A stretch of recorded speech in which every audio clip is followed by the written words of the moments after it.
In spite of the efforts of the mullah's regime, the light has filtered through every crack, and young people are branding the banners of the MEK while burning Khamenei's portraits. Isn't this striking that the new generation, these young women and men who have never known democracy and freedom, born under the systemic brainwashing policy, history rewritten manuals, political lies and repression, are the ones supporting today the Iranian resistance and its leader, Miriam Rajavi, precisely the woman considered public enemy number one by this misogynistic regime, and against which this regime has launched its most massive disinformation campaigns, its diplomatic blackmailings and terrorist schemes in order to defeat and eliminate her? Yes, it is because in November 2019, they were defending her ideas, her 10-point democratic restoration plan, and the hope she embodies towards justice and freedom, that these young people were killed in the streets by the regime's culprits, that they were arrested and executed by the Revolutionary Guards, that they were forcibly disappeared and buried in anonymous mass graves.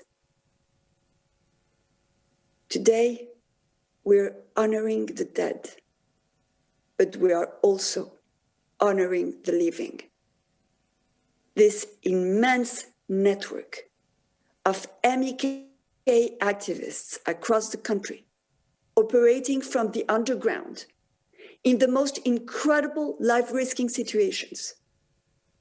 The MEK has shown the resistance deep roots in Iran. Young girls and young men are joining the resistance units to fight for their rights. They should be entitled to defend their ideas by casting their votes, not by risking their lives. That is why Iranians are fighting for a regime change, not for petty reforms.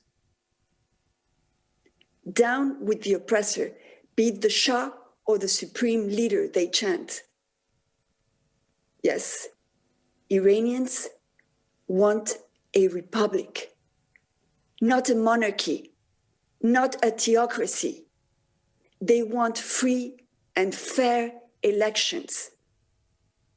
And when the whole world has been following by the minute the outcome of the American elections, we are all reminded of the sacred value of voting, while we admire the strength and commitment of democratic institutions. That's the democracy Iranians are entitled to. That's the democracy Miriam Rajavi is fighting for. The MEK has shown it has the national leadership and the international support to make Iran's transition to democracy. There are no more excuses to any conciliatory policy on Iran. We all have to work together to make sure that our diplomats and leaders understand that it's in the sake of our own interests to recognize the rights of the Iranian people to resist and seek democracy. In this very polarized world, this is not an ideological stand of European liberals or of conservatives, of American Democrats or of Republicans, of worldwide left or of right-wing partisans. We are all bound together in this quest for justice and for freedom. No more appeasement deals with Iranian criminals. And we have the best closing argument: a transitional government with Mrs. Rajavi.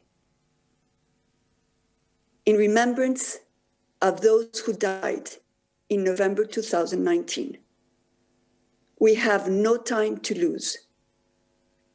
To the Iranian resistance, we stand by you as you do your part in Iran, and we do ours outside Iran. Each minute is a life that can be saved. Thank you very much.